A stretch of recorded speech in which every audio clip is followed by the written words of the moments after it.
So I was just out at the movie theater and I was watching The Hate U Give.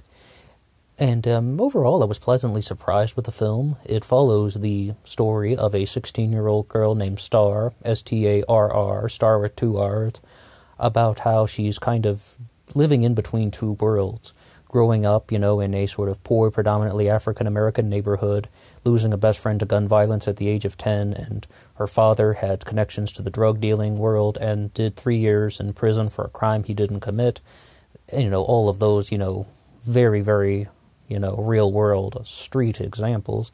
And then she's now transitioned into going to a private school where she is in a sort of predominantly white social circle, has many Caucasian friends, has a Caucasian boyfriend, and it's just a little bit more upscale, and she's kind of caught in between the two worlds. And first of all, I would say that it's called The Hate U Give. Y-O-U is replaced with just the letter U. And I had never heard this before, that, thug, the hate you give, is, they're using thug as an anagram for the hate you give. I had never heard of that before. I mean, I don't know if that's something that's commonly used. If I didn't know better, I would think that that's actually the meaning of the word thug, but of course thug comes from the Thuggee cult in India. Thug Behram was possibly the world's largest murderer ever. Allegedly, we don't really know. But it's actually thug life, the hate you give little infants, F's everyone, or I can say fucks everyone because it's not PG-13 now. Well, Star is, dealing with these two worlds that she has going on, and then her other best friend gets shot and killed. He is a 16-year-old named Khalil Harris, and he's just reaching in the car for a hairbrush, and the police mistake that for a gun, and they shoot him. Now, that was one of the things that I thought really could have been done a lot better in the film. Like, he's reaching for a hairbrush, and he's just deciding to brush his hair while he's being interrogated by the police. Or not interrogated yet. I mean, I guess the cop goes back to his car. Oh, yeah, I'll brush my hair. I thought they could have done that scene a lot better. It could have been a lot more casual. I think it would have been much smoother if the film, just like had him reach into the car, for anything, and the cop just fired, just thinking that he was reaching for a gun, but in reality he's just, putting his hand in the car while he's talking to Star. Reaching for the hairbrush I thought was kind of silly, to be honest, but overall, I chose to watch this film because, I was connected to some of the political implications in the world. It's about, Black Lives Matter, and with the stuff that we see in the news all the time, that you hear about on the things like CNN all the time, like literally all the time. So I thought I would give this film a chance. Normally I don't watch a lot of things like this, but he was fairly entertaining. I love the character of Star. She was so likable. She had so much personality, very well performed. Now, though, Star has that white boyfriend where it's like she really is kind of like, very cold to him throughout the film. She's very standoffish. She really distances herself from him, canceling their plans, without telling him. And, not really wanting to talk, and just, for months. Like, I mean, as far as I understand, that was drawn out for months. And she's all like, she's just dealing with a lot of emotional trouble. And this guy is just, just keeps on waiting for her throughout the entirety of it. And he is just kind of at her beck and call. And he came across as more of a doormat and a pushover. And I really didn't like that the film kind of portrayed that as a good thing. I mean, no matter what someone is going through, if they aren't really going to bring you in, I mean, it's really just came across as, a little bit, unfair, and I don't really think someone should, be using that as a good example for a relationship, because they're trying to portray his characteristics as good and positive, but in reality, once again, he came across as a pushover and a doormat, and it's just not a good example to set, of something that you think is good behavior in a relationship, just to always just be waiting for someone to call you whenever they want, whenever they need you or something. But relationships need to go two ways, right? Not only one. And that was a very big one-way relationship. It's like the film was really focused on a lot of those Black Lives Matter issues, and also about the sort of real-world things that African Americans face, and they combined almost every sort of African American typical issue that once again they talk about on CNN, condensed into one family and one neighborhood. And, like, they really want to explore these things. They're just like, why are there so many, why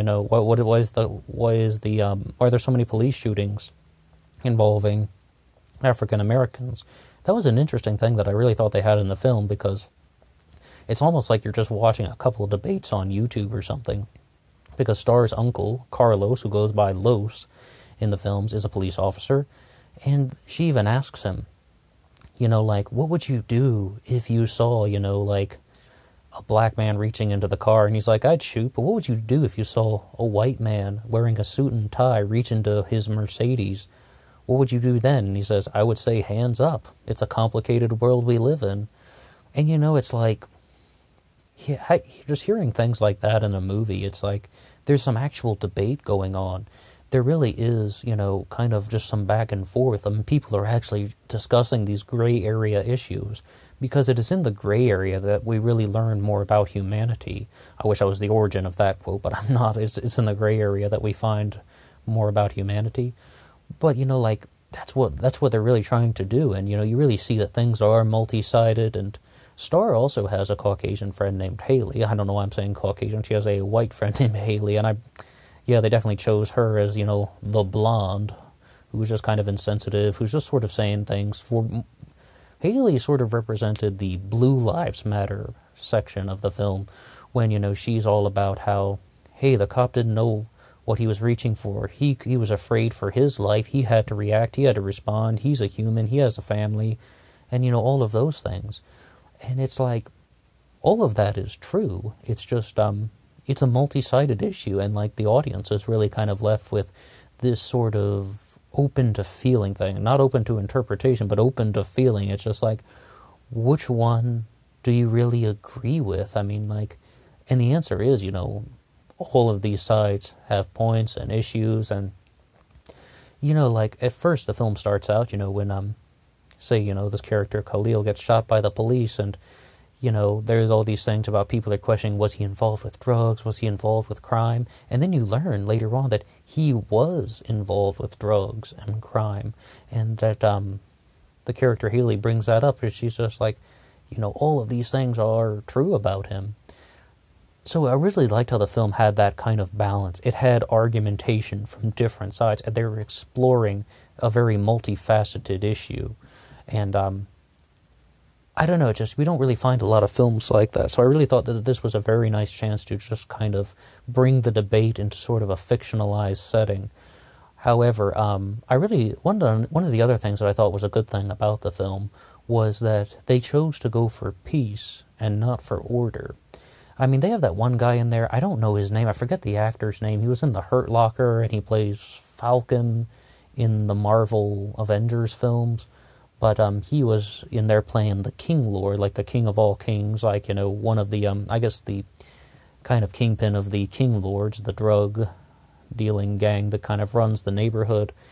And I really thought that the film was just going to go down the road of something like Star isn't going to snitch on him because she doesn't want to kind of, just bring the whole community down. But I don't like to give away the movie endings too much. I never give away any endings to movies. You gotta watch it for yourself. But it's like, I would just say they went for peace instead of order. They didn't just try to preserve the order of things. They actually really tried to show that you can completely reverse the system, and you can actually bring peace to a very, very difficult and troubled situation. And, the film was, I think it was a good choice to use something from the teenager's perspective, because it's not only about adults that are set in their ways, and not only about adults that are kind of, hardened emotionally. From the perspective of a 16-year-old, I think it's very interesting to kind of show somebody who's still trying to kind of learn about morality, because when I was 16, I didn't know everything, it's like, and especially looking back at that, it's like, you really just look at someone who's trying to make sense of the world. You've lost one of your best friends to gun violence, and then you lost your second, best friend to a police shooting. And it's just like, talk about, a lot of tragedy, but this film really tried to show that these are real things that people experience in high crime neighborhoods, in, impoverished communities. And just about, they also talk about the reasons why people get involved with drug dealing in the first place. It's just a very, very kind of balanced film. I would say it's balanced. I'm really glad that they didn't just push, things only from the Black Lives Matter perspective, because then it would just turn into propaganda.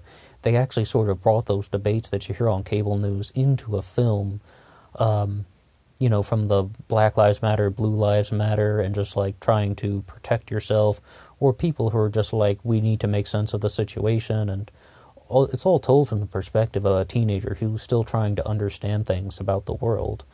However, though, once again, I really have to say I disagreed with the way they portrayed that boyfriend who's all like kind of a pushover, but there are even some instances of kind of, racism or reverse racism, whatever you'd want to call it, when, the white boyfriend meets her black father, and he's like, so he makes some comment like, there were, like, you couldn't find a black man, or I didn't set a good example of a black man for you, which are some very, very kind of racist things. She's just like, he just is very surprised that his daughter is dating a white person.